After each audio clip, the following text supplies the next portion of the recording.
Hola, mi amores.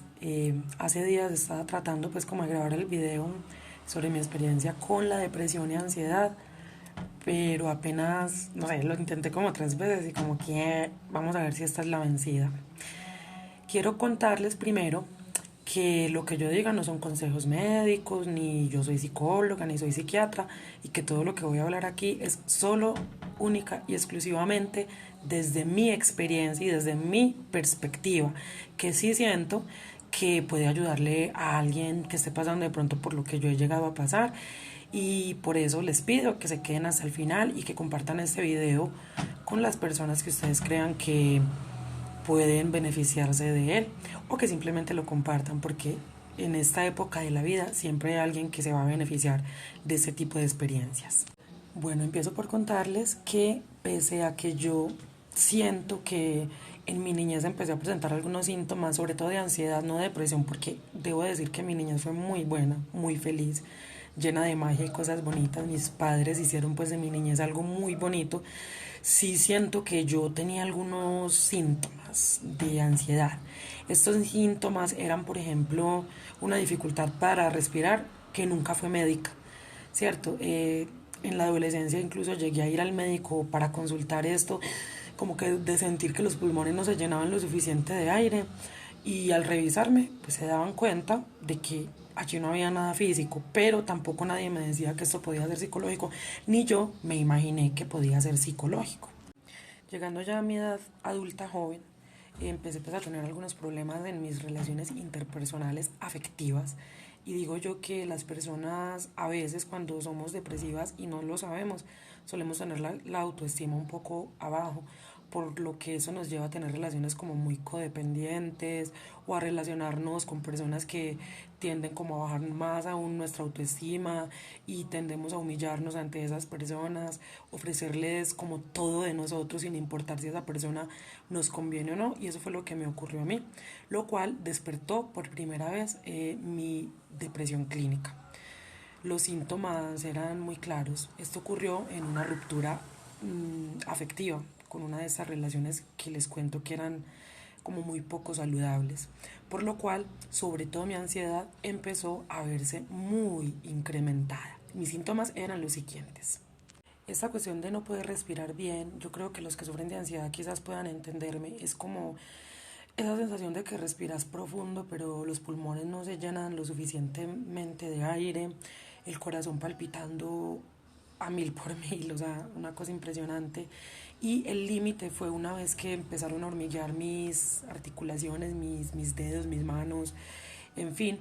Esto me llevó a urgencias varias veces. ¿Qué pasa? Que los médicos, yo no sé si es que no hacen su tarea cuando hacen su pasantía o como se llame en psiquiatría, y nadie te dice que esto puede ser una afección psicológica, sino que a mí me ponían oxígeno, me ponían sabrá Dios qué droga en las venas, y me mandaban para la casa, y esto era como un círculo vicioso. Volví y me daba una crisis de esta, volvía al hospital, volvían y me ponían medicamento, oxígeno, y váyase para su casa sin ofrecer una solución de raíz.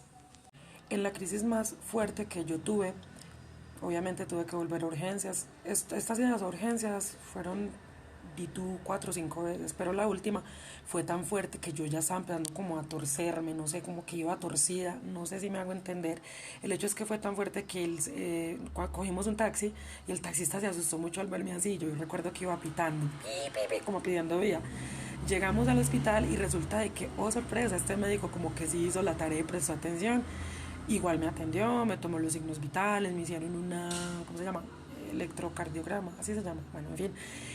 Pero este sí me supo decir que eso no era una afección física, que si era repetitivo y todo eso, eso era pues ya psicológico, que tenía que consultar a un psiquiatra. Yo me sentí un poco ofendida, como que un psiquiatra, yo acaso estoy loca, lo que toda la gente en su ignorancia decimos cuando no sabemos de lo que hablamos. Entonces yo me enojé y dije, no, obvio no.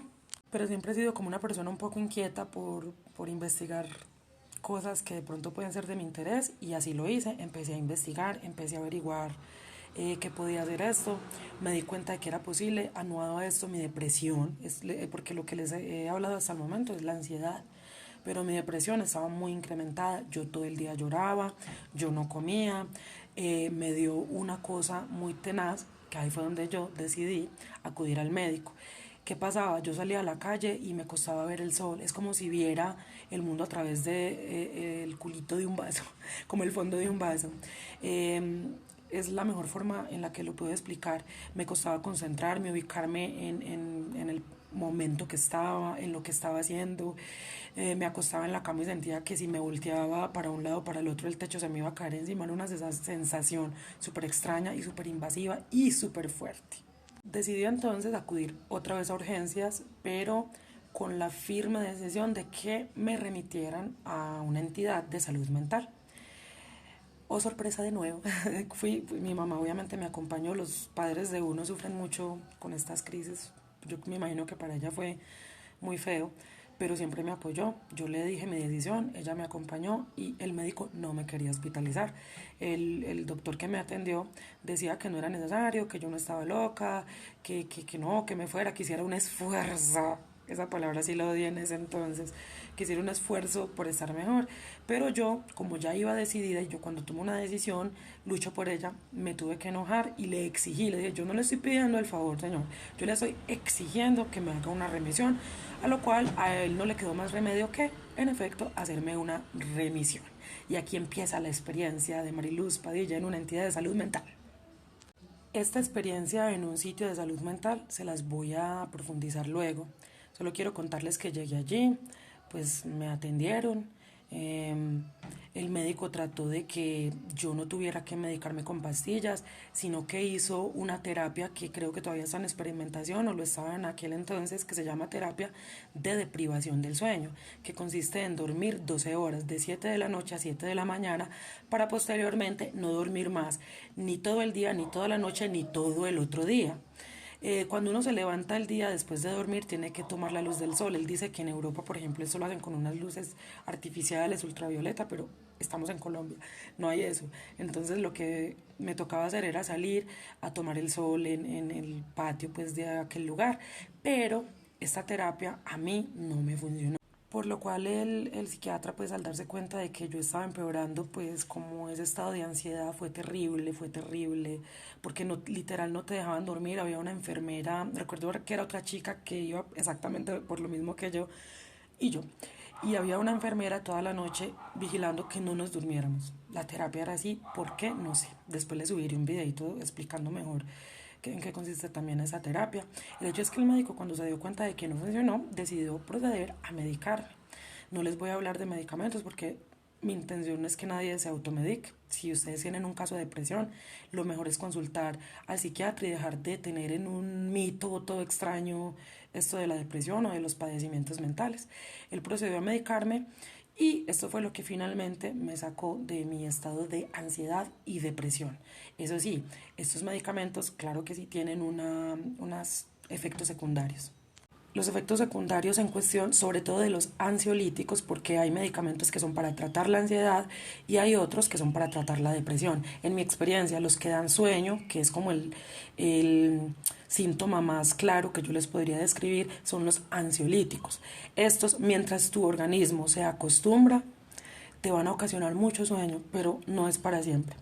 Mucha gente deja de tomar sus medicamentos por esta causa, porque dicen que no les quita su funcionalidad, que les da mucho sueño, pero esto es como muchas otras cosas en la vida, mientras tu cuerpo se acostumbra. Y así fue en mi caso. ¿Qué otro conflicto tienen estos ansiolíticos? Que muchos ansiolíticos crean adicción. De hecho, muchos de estos son usados por la gente en la calle de forma irresponsable, de forma recreativa. Pero en mi caso nunca fue así, fueron recetados, los tomé mientras fue necesario y he de decir que sí me ayudaron bastante para superar la ansiedad. Los antidepresivos, en mi caso, vuelvo y repito, todo es bajo mi experiencia, no te producen sueño, tienen algunos de ellos, en mi caso probaron varios porque tenía un problema también de insomnio, pues por lo mismo de la depresión. Probaron varios ansiolíticos, varios antidepresivos y hay algunos que te ponen, por ejemplo, la boca seca, muy seca, o te producen mucho estreñimiento, fue tenaz. No son todos, ¿ok? No son todos, son algunos hasta que encuentran el que sea mejor con tu cuerpo, porque mientras estás hospitalizado en una entidad de estas de salud mental, todo el tiempo te están monitoreando pues tu sangre, tu cuerpo, te están revisando, te están preguntando cómo van las cosas, o sea que siempre va a ser pues bajo la supervisión médica, todo eso y alguna solución se encuentra. Pero en mi caso sí salvaron mi vida, por así decirlo. Yo nunca fui suicida, eso sí aclaro. Lo que sí se siente cuando estás muy deprimido así no seas suicida es como ganas de morirse, que ay, qué rico no morirse, pero en mi caso nunca tuve ese impulso, pues. Pero bueno, una vez salí de allí empezó mi vida pues como tratando de asumir pues este nuevo diagnóstico de depresión y ansiedad, que fue lo que me diagnosticaron, depresión y ansiedad. Y la mía en este caso era exógena, la ansiedad. Exógena es cuando la depresión te la produce un agente externo a vos, como en mi caso la ruptura afectiva. Esperemos que pase el carro. Ya. Y la endógena es cuando vos estás deprimido sin saber por qué. Simplemente tenés una depresión, pero que no necesariamente te la esté produciendo algún agente externo. En el caso de la ansiedad, sí, yo creo que sí va en mí. Yo soy una persona muy ansiosa, todavía lo soy, pero he aprendido a sobrellevar mucho, mucho esta patología. Bueno, estos síntomas, estas condiciones del ser humano tienen mucha tela de donde cortar. En mi caso, pues me tocó vivir un embarazo. Yo tengo una niña siendo depresiva y ansiosa, lo cual tuvo pues como sus pros y sus contras. En aquel entonces fue cuando me mandaron otro medicamento compatible con el embarazo. Después de eso decidí suspenderlo de pronto un poco abruptamente. Hasta el año pasado no tomaba yo más medicamentos. Cuando murió mi mejor amigo, empecé otra vez como a sumirme en una depresión muy importante y decidí volver al médico y al día de hoy solo tomo una pastilla para la depresión y la ansiedad. Hasta este momento es así. Pero esa es a grandes rasgos mi historia con la depresión y ansiedad. Las otras cositas como el embarazo, como cómo es estar en un hospital psiquiátrico y la terapia de deprivación del sueño, se los podría grabar en otro video con muchísimo amor y con muchísimo gusto. La verdad es que yo siempre he sido muy abierta para hablar de ese tema. De hecho, casi todas las personas que me conocen lo saben. Pero sí es una lucha constante que la sociedad deje de estigmatizar la salud mental, que si te dan cuenta que vas a un psiquiatra te traten de loco, que si te dan cuenta que tomas una pastilla para la depresión o la ansiedad te traten de loco. No, yo no soy loca, de hecho me considero una persona bastante coherente con mis sentidos, mis 5 sentidos muy bien puestos, pero decidí contarlo y ojalá lo compartan porque puede servirle a otras personas para darse cuenta de que esto le puede pasar a cualquiera, le puede pasar a cualquiera y que si les pasa, por favor busquen ayuda, es posible superar las cosas y si tienen que tomar pastillas de por vida, pues se toman. Las personas que sufren de otras enfermedades crónicas también lo hacen y no hay nadie ahí para juzgarlos. Tampoco tiene que haber nadie para juzgarnos a nosotros. Lo importante es cómo nos sintamos, cómo manejemos la situación, en fin. Mi amor es bellezas linduras, se me borró el último pedacito, pero era para decirles que nos vemos en un próximo video, que no se les olvide poner un me gusta, darle mucho amor, siéntanse libres de escribirme en privado si quieren y les envío muchos picos a todos pues.